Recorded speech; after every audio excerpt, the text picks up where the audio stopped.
J'en ai ras le pif de vos histoires. Ma fille et moi, on rentre à Camelot. Vous avez prévenu, hein, les campagnes, c'est pas des randonnées pédestres. Ah ben, je confirme, oui. Bon, Seigneur Lancelot, vous raccompagnerez ces dames au château, et incognito. Incognito? Oui, enfin, habillé en femme du peuple. Pour votre sécurité. Eh ben, ma parole. Je m'en souviendrai de votre promenade. Et salut à tous, on se retrouve pour un épisode de bonus de Warhammer Made by Amateur. Alors, comme beaucoup de gens me l'ont demandé là, dernièrement sur les commentaires des dernières vidéos, eh ben, on s'est lancé, ma petite communauté de joueurs, pour vous jusqu'à la fin de l'année. On vous proposera donc une campagne en plusieurs vidéos. Alors à peu près 5 vidéos, 7 vidéos pour vous présenter un petit peu tout et 4 autres vidéos, une par saison. Une campagne à 6 joueurs qui sera un peu un fil rouge sur cette chaîne jusqu'à la fin de l'année, en plus des épisodes normaux. Donc voilà, alors ce week-end a été fructueux parce qu'on s'est tous retrouvés pour mettre en place cette campagne. Et c'est une campagne donc qu'on a appelée l'avenir de l'Estalie. Alors l'Estalie, pour ceux qui ne connaissent pas très bien, c'est une région de Warhammer, une région du Vieux Monde, même un petit peu des principautés frontalières, qui se trouvent comme vous le voyez, au sud-ouest du Nouveau Monde, enfin pardon, non, de l'Ancien Monde, pardon. Et notre campagne donc se déroulera sur le territoire et sur la carte donc que j'ai réalisée comme vous le voyez, une carte en hexagone comme le veut la base des campagnes Warhammer. Alors, cependant, les règles des campagnes Warhammer n'étant quasiment plus changées depuis des années, on a créé les nôtres, voilà, vraiment nos règles avec nos petites améliorations ou nos petites modifications. Donc on va vous les expliquer, je vais vous les expliquer pour que vous compreniez un petit peu tout ce fil rouge et toute cette campagne qui va se dérouler jusqu'à la fin de l'année. Alors tout d'abord, chaque joueur devra faire une composition d'armée bien spécifique, parce que c'est pas toutes les armées qu'on dispose, qu'on veut. Quand on part en campagne, on emmène ses troupes, ses héros, ses généraux, et après on doit se débrouiller avec ce pack. Donc toutes les troupes, les unités de base, l'unité spéciale, l'unité rare de chaque armée ne doivent pas dépasser 2000 points, en comptant les améliorations, les états-majors, les bannières magiques, etc., les règles spéciales comme les enfouis sous les sables ou quoi que ce soit. Tout ça coûte pas plus de 2000 points. Voilà, c'est un contingent qui part en campagne, 2000 points, pas plus. Également, le nombre de héros là n'a pas de maximal ou de minimal, mais ça ne peut pas dépasser 500 points. Voilà, vous ne pouvez pas avoir plus de 500 points de héros. Donc ça fait par exemple beaucoup de héros chez les Skaven, mais très peu de héros chez les démons par exemple. Voilà, c'est un petit peu spécial. 500 points, pas plus pour les héros. Par contre, il y a un porteur de la grande bannière gratuit par armée. Voilà.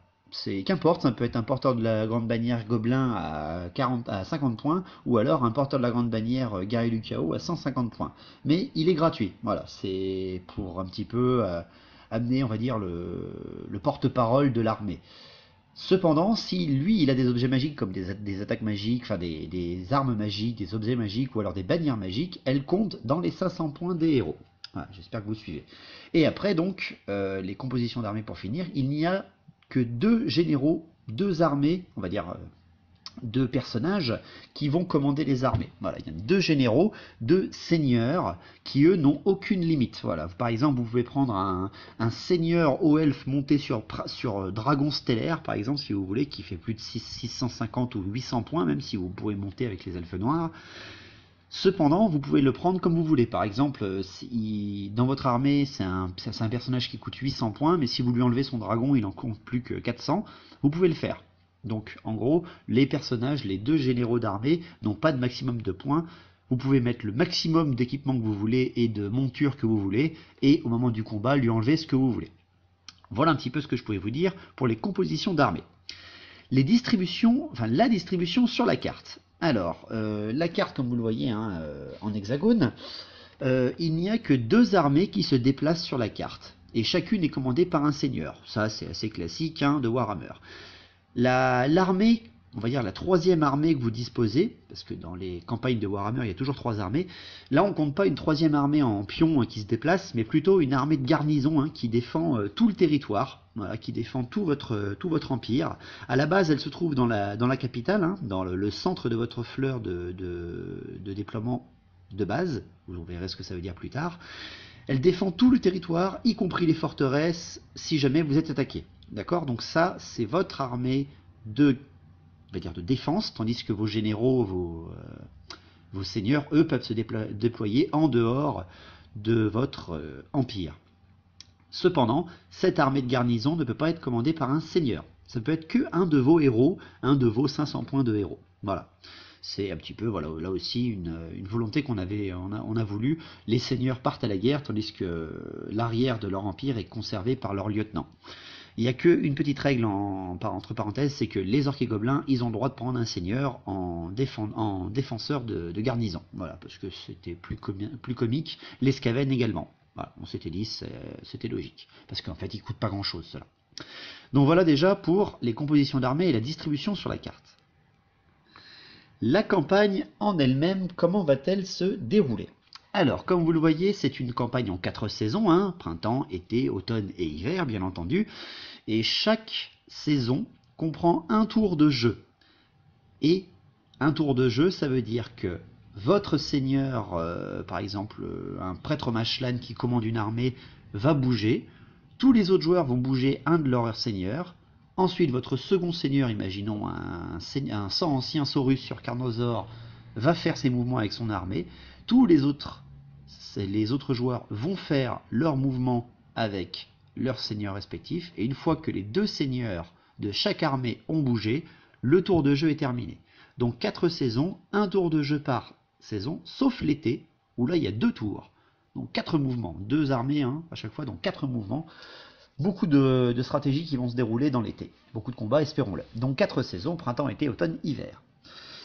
Comment se déplacer, comment augmenter son empire? Alors là, avec Warhammer, les campagnes de Warhammer, elles sont avec les mines, les événements, l'or, etc. Nous, on a simplifié bien plus. On l'a rendu un peu aléatoire, mais on l'a bien plus simplifié. Chaque seigneur, avant de faire quoi que ce soit, lance un dé. Un dé 6 et il fait +1. Et ça donne ses points de déplacement par tour. Voilà, par exemple, mon seigneur de l'Empire, voilà, mon seigneur sur Griffon de l'Empire, c'est à son tour. Il prend un dé, il jette, il fait 5, +1, ça fait 6 points de déplacement, qu'il peut utiliser n'importe comment, comme il veut, pour se déplacer sur la carte. Voilà, un point est égal à un hexagone adjacent. Donc si vous faites 6, vous pouvez avancer de 6 hexagones +1. Voilà, il peut aller dans la direction que son joueur désire. Donc les points de déplacement, c'est 1 des 6 +1 par tour par seigneur. Après, il y a les points d'avancée qu'on a créés, hein, ça c'est totalement notre création. C'est 2 des 6 points d'avancée, là aussi par armée et par tour. Un point d'avancée sert en fait à coloniser un hexagone adjacent à votre territoire, à votre empire.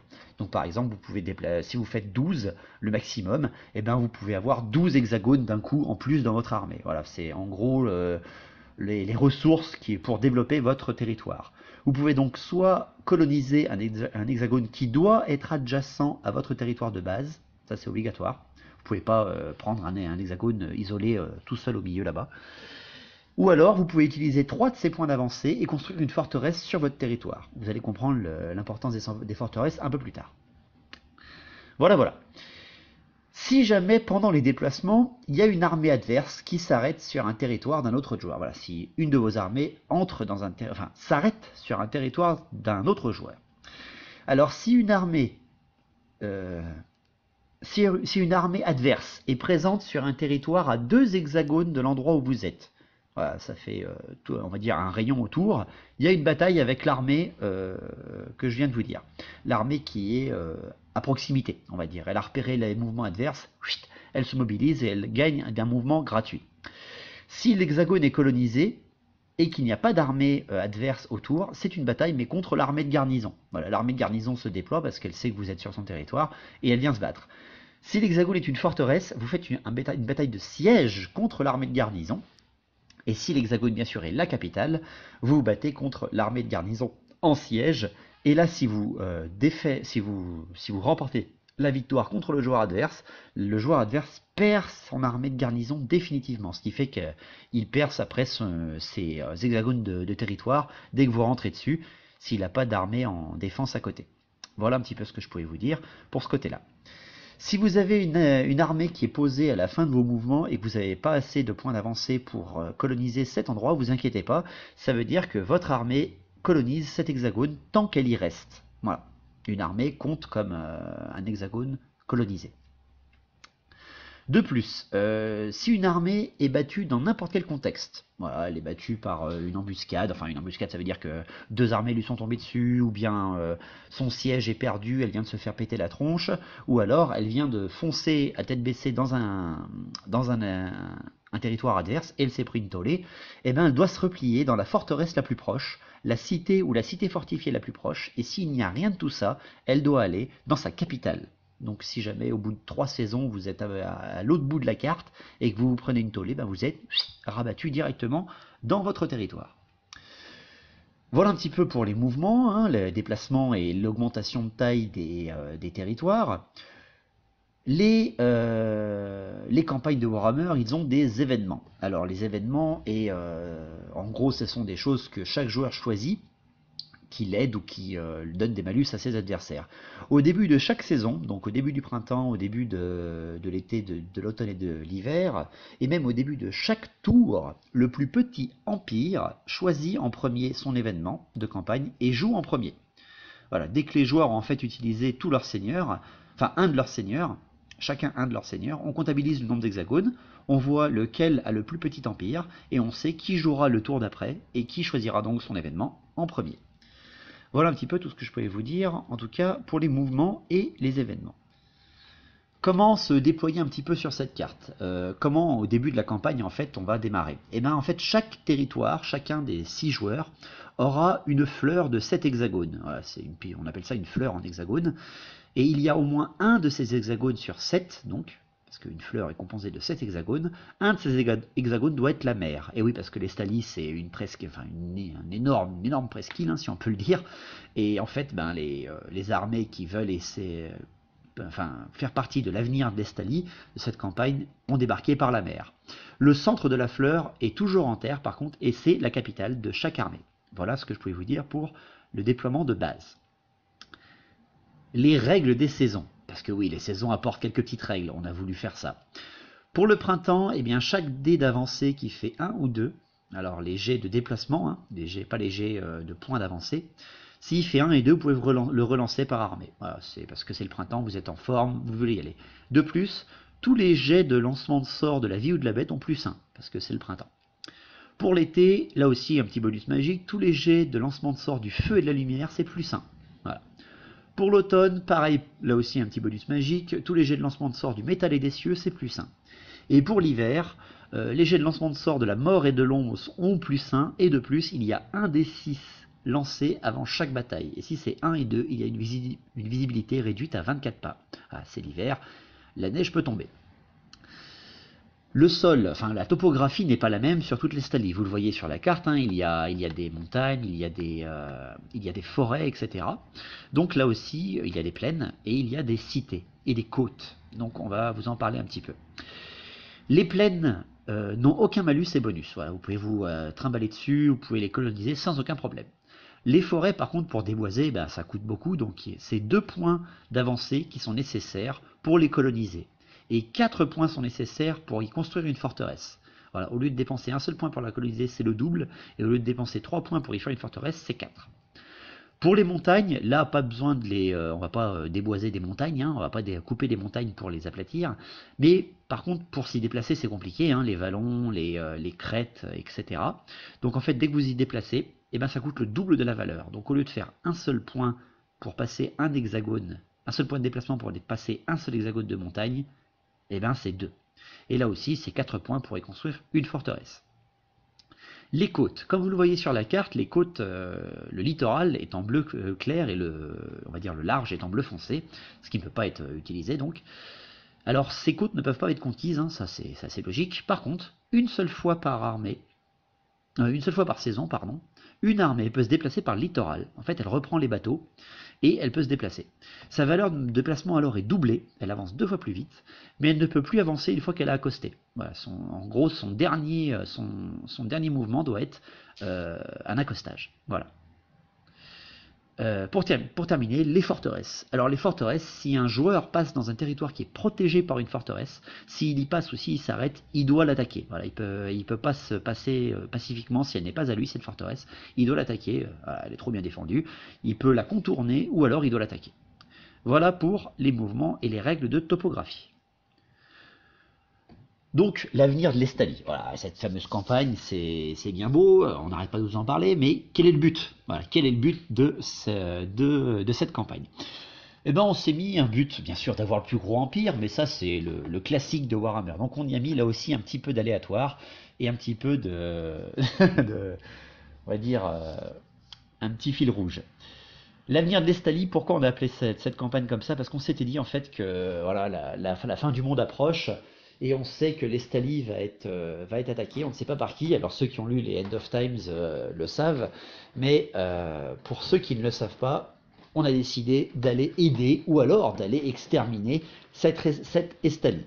Le but de la partie en fait c'est de sauver, si vous êtes dans le camp de l'ordre, sauver le plus de civils possible. Voilà. Et si vous êtes dans le camp du chaos ou dans le camp des aléatoires, hein, les royaumes ogres ou les rois des tombes, c'est de tuer le plus possible de gens. Alors comment faire ça?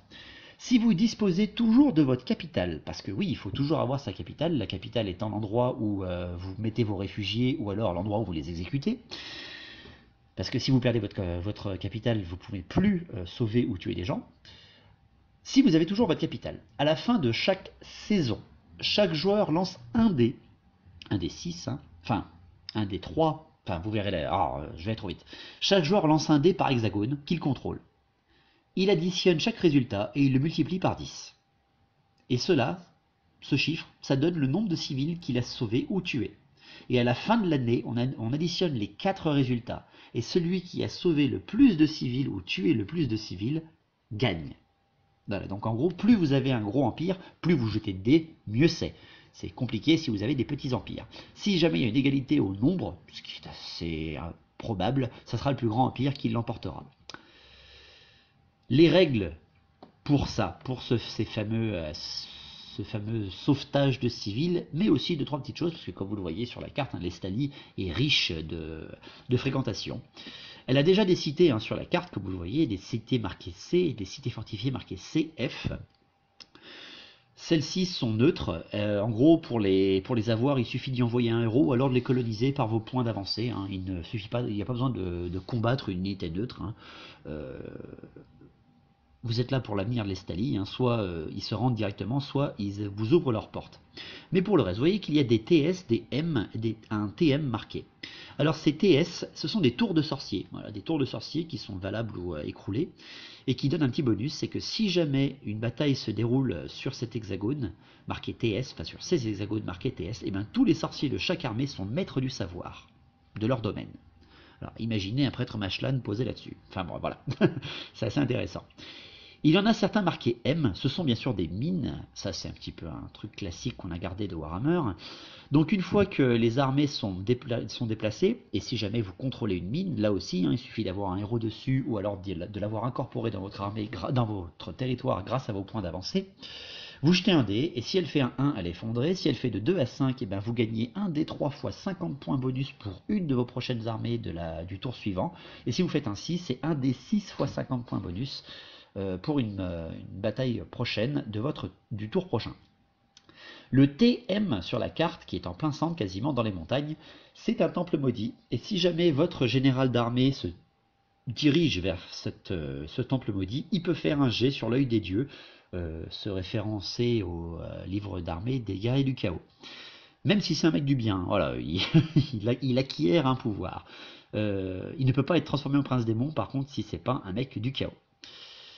Les terrains neutres, les plaines, les forêts, les montagnes, les rivières, etc., tout ce qui est en jaune un petit peu, si vous préférez, sur la carte, chacun de ces hexagones vous amène donc un D3 civil. D'accord? C'est un D3 donc x 10 civil que vous sauvez, tant que vous contrôlez un terrain neutre. Les terrains importants comme les cités, c'est un des 10, et les terrains primordiaux comme les cités fortifiées, c'est un des 20 civils. Voilà. Donc, en gros, plus vous contrôlez de terrains neutres, de terrains importants ou de terrains primordiaux, plus vous sauvez de personnes. Les temples maudits, les mines et les tours de sorciers comptent comme des terrains neutres. Voilà, voilà. ce que je pouvais vous dire. Et pour terminer, vous expliquer les règles raciales. Alors, les armées qui vont combattre pendant cette campagne, et les joueurs qui vont combattre, donc c'est tout, quasiment tout le monde qui a joué contre moi, sauf les deux Juliens qui ont enregistré avec moi, parce qu'on en a déjà fait des campagnes avec les deux Juliens, mais là c'est tous les nouveaux qui ont voulu jouer en fait, c'est ça qui est super cool. Donc en fait, vous avez Lucie, Lucie, ma petite joueuse, qui est venue et qui va jouer CO-Elf, parce qu'elle s'est dit qu'elle va faire une armée qu'elle connaît. Il y aura Pierre, le joueur que vous avez connu, qui lui va essayer de gérer les hommes lézards. Voilà, il s'est dit pourquoi pas, il ressemble un petit peu au nain. On a un peu rigolé quand il a dit ça, mais bon, chacun est libre. Henri, notre joueur impérial, ne va pas jouer les impériaux, il va plutôt jouer les guerriers du chaos, parce qu'il a eu envie. Thomas, un joueur que vous ne connaissez pas, que j'ai rencontré récemment, va vouloir jouer mes contes vampires, parce que lui a directement entendu parler de cette campagne et a été intéressé très très vite. Mon collègue Lilian va jouer mes orques et gobelins, parce qu'il n'a pas voulu se prendre la tête, il a dit pourquoi pas, en plus voilà, ils ont plein de héros, il y a pour rigoler. Et pour moi, je me suis dit, allez, on est vers la principauté frontalière, et en plus je les adore, j'ai pris les Bretoniens. Voilà. Donc ça c'est les armées qui vont s'affronter, donc on leur a mis des règles raciales, chacune a un petit bonus ou malus, enfin plutôt des bonus, par rapport à cette campagne. Donc les contes vampires, à chaque fin de saison, si une armée a capturé une cité, et une seule fois, pas besoin de ressortir pour recapturer, etc. Si une armée a capturé une cité, Thomas lancera un dé à chaque fin de saison. Et s'il fait un 3+, le général peut ajouter un dé 3 x 10 squelettes ou un dé 6 x 10 zombies à son armée. Et il peut les avoir en bonus à une de ses futures batailles. C'est parce qu'en fait, il a capturé une cité, il a tué des gens, et maintenant il a des soldats gratuits. C'est logique, c'est contre vampire.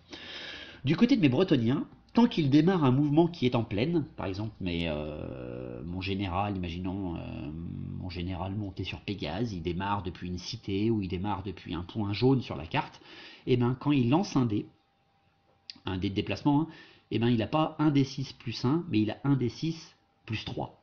Parce qu'il a plus 2 en déplacement. Et il a plus 1 PA. Ouais, il a plus 1 point d'avancée, il se développe plus vite, le bretonien. C'est quand même intéressant. Léo Elf, Lucie, à chaque saison, elle peut relancer un des 3 points d'avancée ou de déplacement. Voilà. Chaque saison, elle lance un D3 et ça lui montre le nombre de dés qu'elle peut relancer en point d'avancée ou point de déplacement. C'est un petit peu cheaté, on s'était dit, mais bon, Lucie est vraiment la plus, on va dire, la plus débutante et la plus jeune, voilà, du haut de ses 21 ans, donc on lui a dit, allez, tu as le plus simple. Du côté de Pierre, les hommes lézards, on s'était dit, voilà, soit on leur met un gros truc bien bourrin, soit on leur met un truc plutôt qui leur permette de s'aléporter. Donc on a fait l'entre-deux. Une fois par saison, une seule armée peut se rendre d'un hexagone de forêt vers n'importe quel autre hexagone de forêt de l'île. Enfin de l'île, de toute la carte. Cependant, il perd tous ses points d'avancée, ses points de déplacement qu'il n'a pas utilisés. De plus, si l'hexagone est colonisé par un adversaire, mais qu'il n'y a pas d'armée dessus, et ben pouf, il est transformé en hexagone homme lézard. Voilà. Sinon il combat bien sûr l'armée qui est dessus. Pour les orques et gobelins, quand une armée orque et gobeline est vaincue, et ben elle réapparaît n'importe où dans son territoire. Voilà, au lieu d'être obligatoirement ramenée dans une forteresse, une cité fortifiée ou la capitale, et ben elle peut réapparaître n'importe où. Voilà, les orques, même s'ils font une bataille, ils se dispersent et ils se regroupent très très vite. Il suffit qu'un bon chef sorte de là. Pour finir, les guerriers du chaos, à chaque fin de saison, si une armée a capturé une cité, c'est Henri qui lancera un dé, et s'il fait à 4+, il aura un bonus de 100 civils tués. Voilà, parce que c'est les guerriers du chaos, et que quand ils prennent une cité, ils rigolent pas les mecs. Donc voilà toutes les règles qu'on a créées pour cette campagne. Oui, je sais, je viens de parler pendant presque 25 minutes, mais c'est pour vous montrer un petit peu tout le travail qu'on a fait ce week-end, et pour, espérons, vous mettre en haleine. Dernière petite chose, voilà, les règles de campagne de Warhammer ont bien sûr les événements. Donc les événements, on n'en a sorti que 4, parce qu'on est 6 joueurs, on s'est dit en fait que les gros empires n'auraient pas d'événements, car c'est dans l'ordre, le plus petit empire, puis après le deuxième, puis le troisième, puis le quatrième, puis après les 2 plus gros empires joueront après eux. Et donc on a mis que 4 événements. Ces événements, les voici. Donc il y a l'événement Tourelle sur la plage, en dédicace à Camelot. Donc les tourelles sur la plage, ça vous empêche d'être, si vous prenez cet événement, ça vous empêche d'être attaqué par les côtes. Voilà, vous avez mis des tourelles sur la plage, vous êtes protégé au niveau du littoral. Ça aussi, on l'avait créé avec les Juliens à une autre époque. Il y a l'événement également espionnage, là c'est assez facile, vous saurez en fait toutes les listes d'armées qui seront utilisées contre vous pendant ce tour. C'est vos espions, voilà, c'est assez logique, quand on part en campagne on a des espions. Il y a également l'événement face à face. L'événement face à face, c'est que à un moment dans votre tour, un de vos généraux, un de vos deux seigneurs, pourra déclarer un défi au lieu de faire une bataille à un certain nombre de points au général adverse. Voilà, imaginons par exemple un général orc, au lieu de prendre une bataille à 3000 points, il va s'avancer tout seul en face de l'autre et il lui déclarera un face à face et l'autre ne pourra pas le refuser. Donc ça peut être un chef gobelin ou un chef skaven, il ne pourra pas s'enfuir ou quoi que ce soit, il devra combattre. Et le vainqueur remportera la partie directement sans que les armées combattent l'une contre l'autre. Et enfin le dernier événement, c'est l'alliance provisoire. Alors ça peut être une manipulation, ça peut être un échange, ça peut être c'est une alliance provisoire. Autrement dit, vous désignez un joueur adverse et celui-ci ne peut pas, est votre allié, il ne peut pas vous attaquer, il ne peut pas envahir votre territoire. Vous pouvez même par exemple monter les choses à deux pendant ce tour. Voilà, c'est les événements qu'on a créés pour cette campagne. Après, on a enlevé le principe des héros qui peuvent mourir par rapport à un combat perdu, quoi que ce soit. Normalement, vous avez des blessures ou vous avez des gains quand vous combattez ou quand vous êtes battu face à vos adversaires.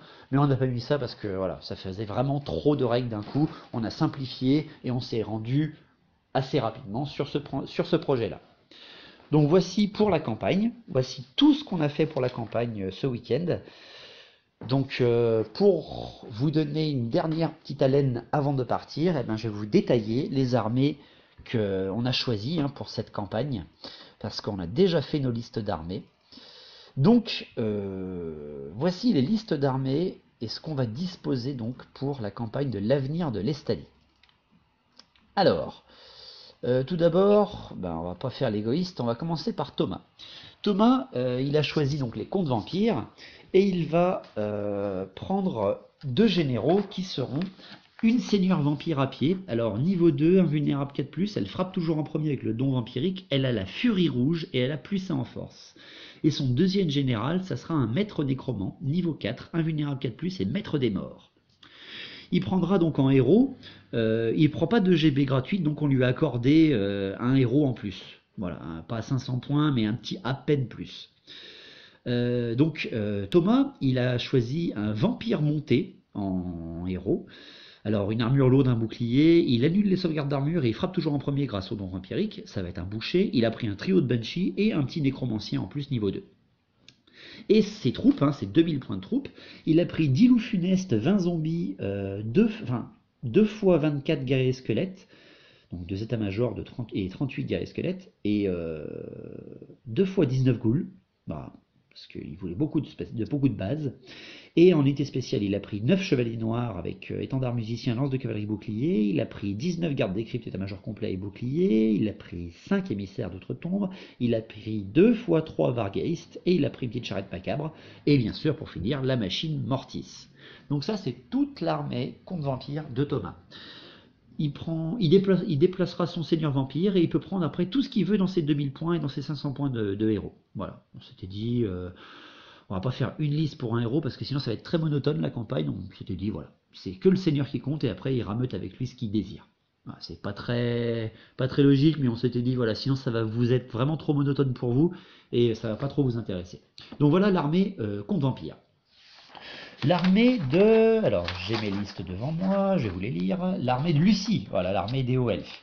Alors, l'armée de Lucie, elle est tombée amoureuse des princes montés sur monstres, donc elle a choisi un prince sur griffon.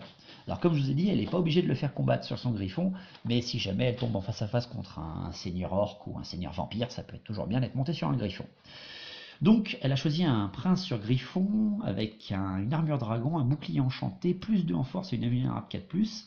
Et son second seigneur, c'est son maître du savoir de OS, avec +2 attaques, armure lourde et invulnérable 4+, et une petite régène à 6+. je crois. Oui, c'est ça. Je sais pas pourquoi elle a pris la régène, mais c'est pour lui mettre le plus de trucs possible, je pense. Ensuite, elle a pris, alors pour ses 500 points de héros, elle a pris un mage monté niveau 2 avec le parchemin de dissipation, elle a pris un mage niveau 2, elle a pris un noble avec armure lourde, cape du lion, aume du dragon, arc du patrouilleur et arme lourde, voilà, l'arc qui permet de tirer 3 fois avec une force de 4 des hauts elfes, et elle a pris une demoiselle d'honneur de la reine éternelle. Il lui restait 10 points dans ses 500 points, elle a donc pris une bannière enflammée pour sa grande bannière, parce que vu que c'est une amélioration, il faut qu'il compte dans ses 500 points, et sa grande bannière gratuite, c'est son homme des mers, hein, classique.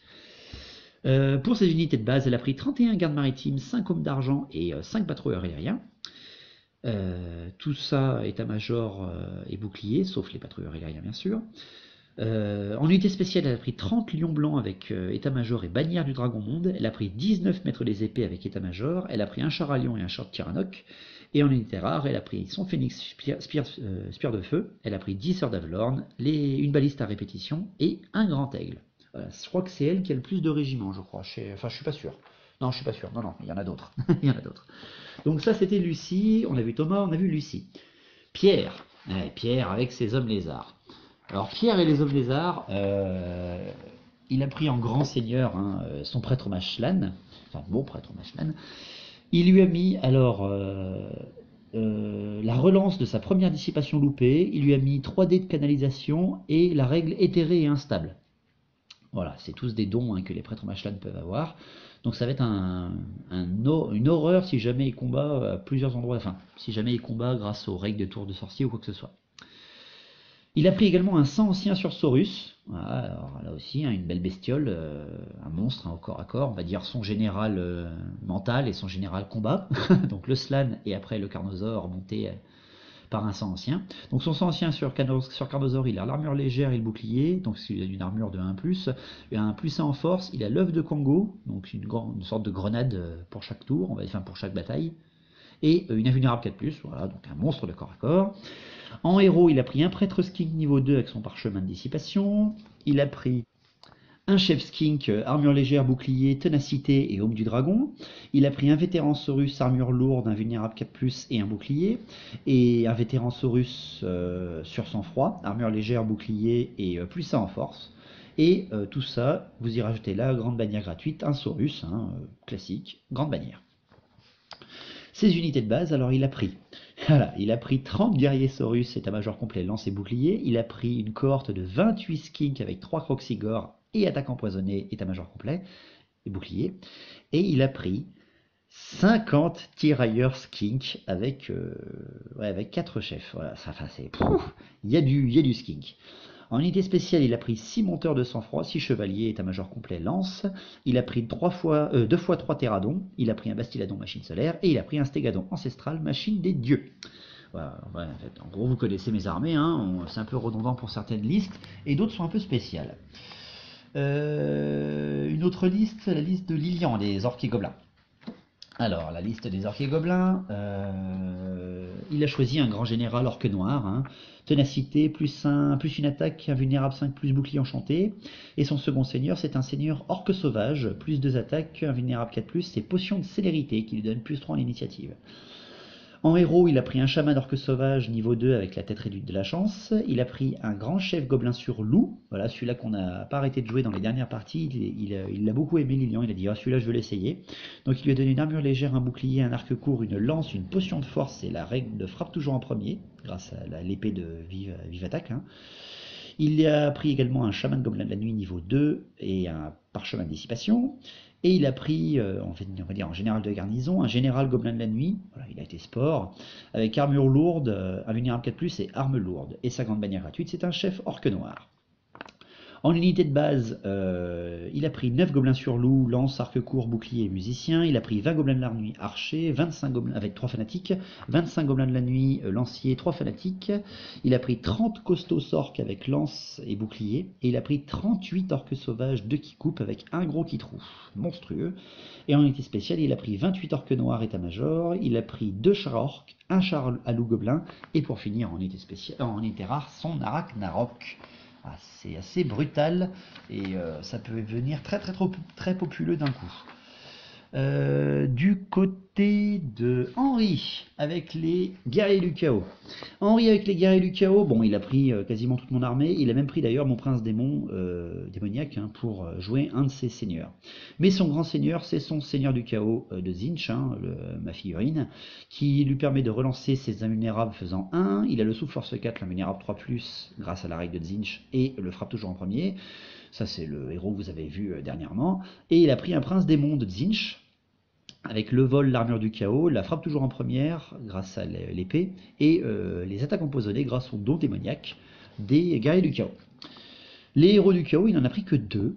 Voilà, donc ça va être un peu redondant dans les listes des guerriers du chaos. Il a pris le sorcier du chaos de Tzeentch niveau 2, avec +1 sort et +1 de la canalisation, grâce au familier de sort et le parchemin de dissipation.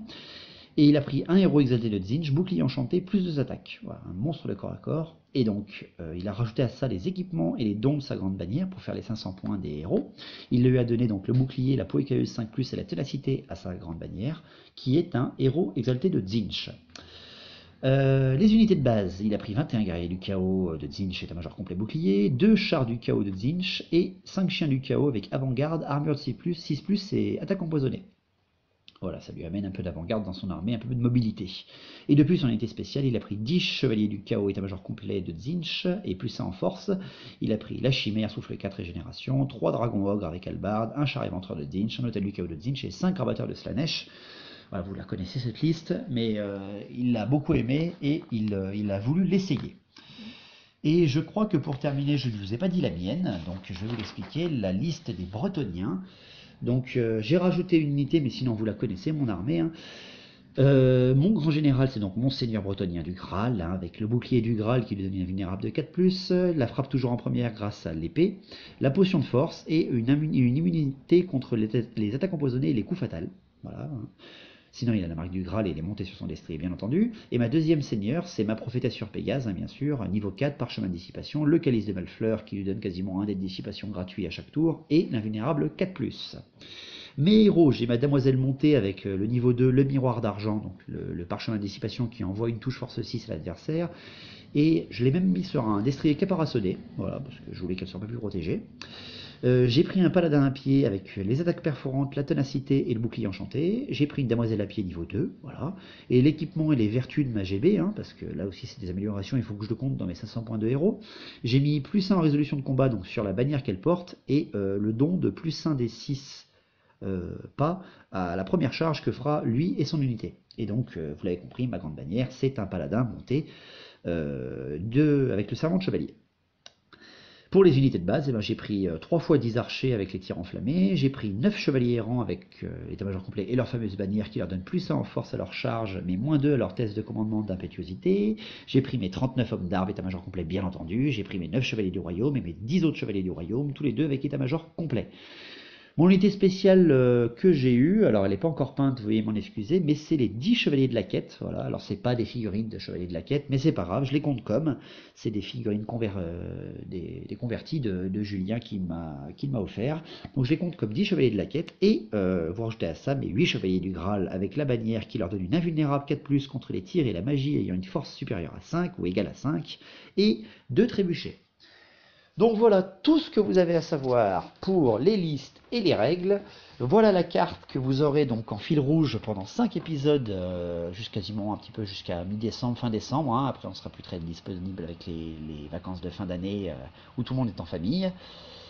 Donc voilà, 6 joueurs, 5 épisodes, en espérant que ça vous plaira.